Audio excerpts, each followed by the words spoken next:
これからゴジラ怪獣大決戦プラクティスモードの RTA をやっていきます。本作は1994年に発売されたゴジラシリーズの対戦格闘ゲームです。本レギュレーションで使用するのは巨大画怪獣モスラですね。モスラの火力の高い投げ攻撃と投げからの追撃で使用するこれまた火力の高い突進攻撃、この2つを使って相手の体力をもりもり削っていきます。ステージ1の対戦相手はサイボーグ怪獣ガイガンです。こちらのステージ対戦相手を選択した瞬間にタイマースタートとなります。3、2、1、スタートです。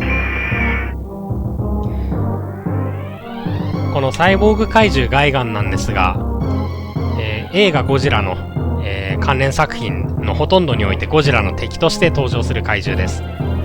対してモスラは、ゴジラや人間の味方として登場することが多い怪獣ですから、まさに正義対悪といった構図になってるんじゃないでしょうか。ここで本作の各種ゲージの使用について説明させていただきます。画面一番上に表示されている黄色いゲージが体力ゲージです。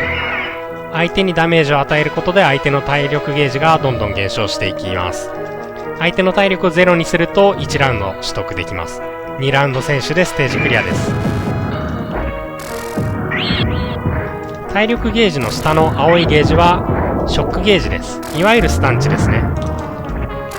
相手から攻撃を食らうことで上昇し、時間経過で回復します。このゲージが 100% まで溜まってしまうと、しばらくの間行動不能になるダウン状態になってしまいます。画面左下右下に表示されてたゲージについてもちょっと説明したいな。次の対戦相手、宇宙超怪獣キングギドラのステージで改めて説明いたします。宇宙超怪獣キングギドラはゴジラのライバルとして名高い怪獣ですが、本作だと下から数えた方が早い程度の弱キャラとなっております。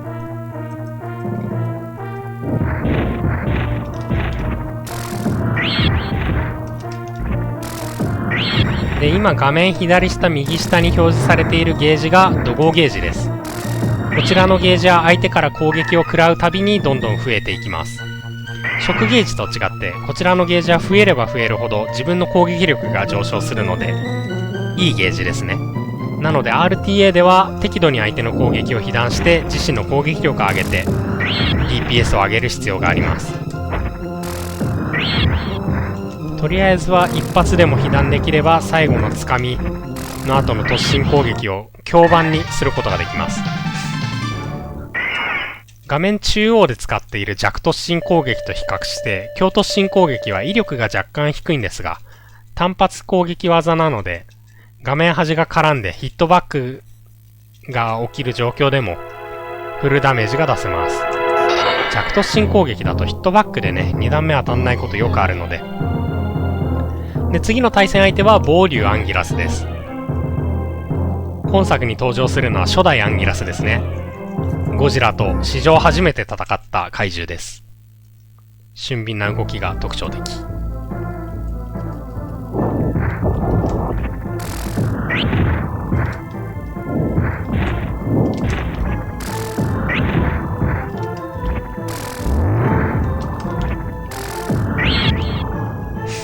で、強突進攻撃はその画面端でもフルヒットさせやすいというメリット以外にもスコアがすっきりするという独特なメリットもあります。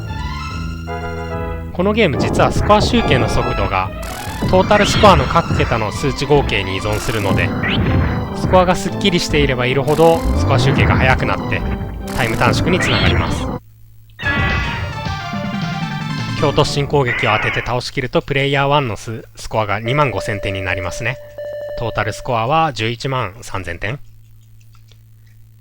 これがもし99900点とかだとスコアの各桁の合計値が27になってしまうので例えば10万点の時と比較すると2秒以上スコア集計が遅くなってしまいます。結構このスコア調整のために強突進を使ったり死体蹴りをするのが重要になってきます。次の対戦相手は怪獣王ゴジラですね。初代ゴジラが映画館で放映されてから今年で70周年です。初代ゴジラ1954年に放映されました。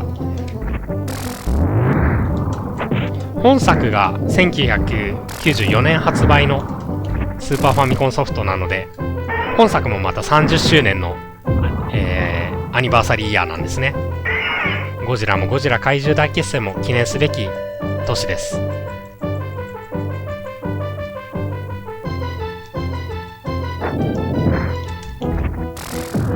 開幕効率よく被弾できましたが、ゴジラはバックダッシュの姿勢が優秀なので、こちらの投げをうまく避けてきますね。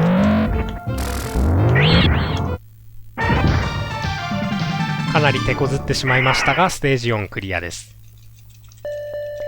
ゴジラはバックダッシュの姿勢が優秀で、こちらの投げを透かしたり、しゃがみ強攻撃がつかまれ判定が後ろにヒュッと下がるので、結構モスランにとっては苦しい相手です。次の対戦相手は昆虫怪獣メガロです。昆虫怪獣と言いましても、今僕が使ってる巨大画怪獣モスラもまた昆虫の怪獣なので、キャラが被ってるんじゃないかななんて思います。どっちが本当の昆虫怪獣か思い知らせてやりましょう。開幕突進攻撃を食らったことで怒号ゲージは貯めることができましたが、その後スムーズに投げはめに移行できない。弱突進の2段目があまり当たってないので少し遅くなってしまいました。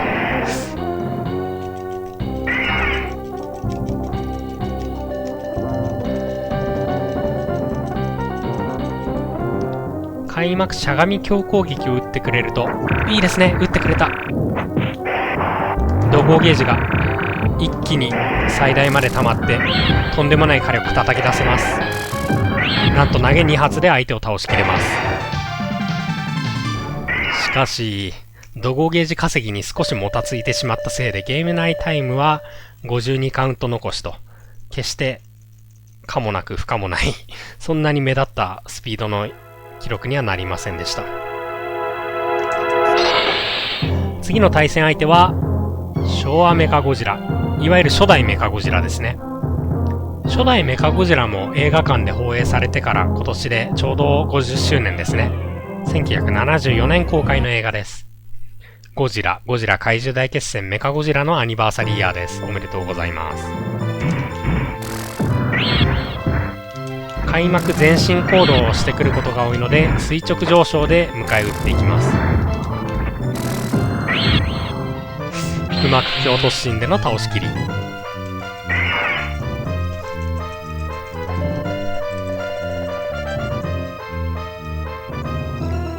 ホバーキックを打ってくれるとかなり速いんですが、まあ前ダッシュでも同様ですね。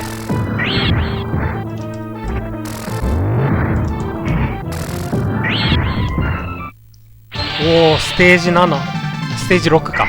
ステージ6単体で見ると自己ベストのペースでクリアすることができました。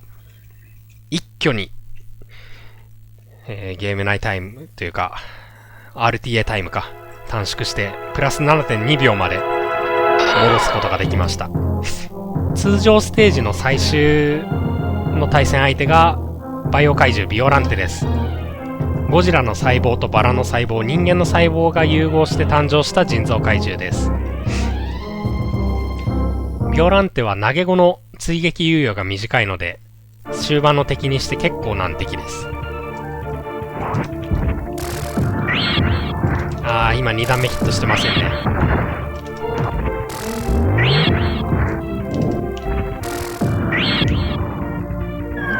ビオランテは体重が重いせいか、地に根を張ってるせいか、投げ後の浮きが低いので、地面に着地して起き上がるまでの猶予というか時間が短くなっております。したがって追撃もなかなかできないと。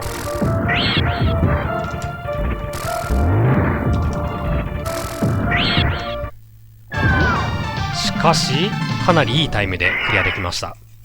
なんとここで一気にマイナスに転じましたね。ともすれば記録も出かねないような好記録。ちなみに現行のスピードラン .com 上での世界記録が10分27秒になっております。そして僕の現在の自己ベストが10分26秒なので世界1位相当の記録となっております。10分27秒の記録も僕の記録なので現時点でも一応ワールドレコードホルダーとなっております。で、突如乱入してきた本作のボスメカゴジラを倒せばタイマーストップです。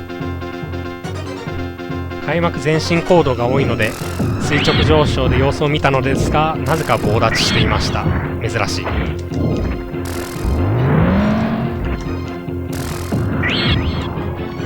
次のセットで相手の体力をゼロにした瞬間タイマーストップです。よろしくお願いします。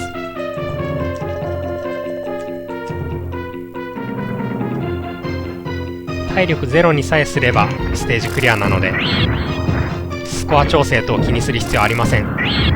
思いの丈殴っていきましょう。ここでタイマーストップです。記録は10分24秒99。自己ベスト更新となりました。つまりワールドレコード更新となりました。まさかの記録ですが、やりましたね。GG です。まさかの記録ですが、一応この記録を RTA in Japan Winter の参考動画として提出したいと思います。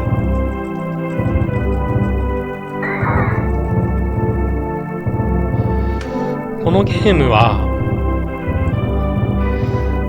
ちょっと気持ちの整理がつかないな。このゲームはコマンド必殺技が出しやすくて手元が忙しいコンボ等もないので格ゲー初心者の人でも楽しめるゲームとなっております。また格ゲーに慣れてる人でも本作特有の特撮怪獣らしいずっしりとした差し合いであったりドゴゲージやショックゲージを絡めた駆け引きが癖になること受け合いです。ゴジラや格ゲーを知らない人にもおすすめできる万人向けの隠れた名作だと思ってます。ミューワッチューさんも応援ありがとうございました。 Thank you for cheering。 で、このゲームは現状全てのレギュレーションプラクティス、ノーマル、エキスパートにおいて僕が世界記録を保持してるんですけども、単純にまだまだ走者が少ないのでこれを機にぜひとも皆さんに遊んでいただければなと思っています。じゃあゴジラ怪獣大決戦プラクティスモードの RTA および解説終わりたいと思います。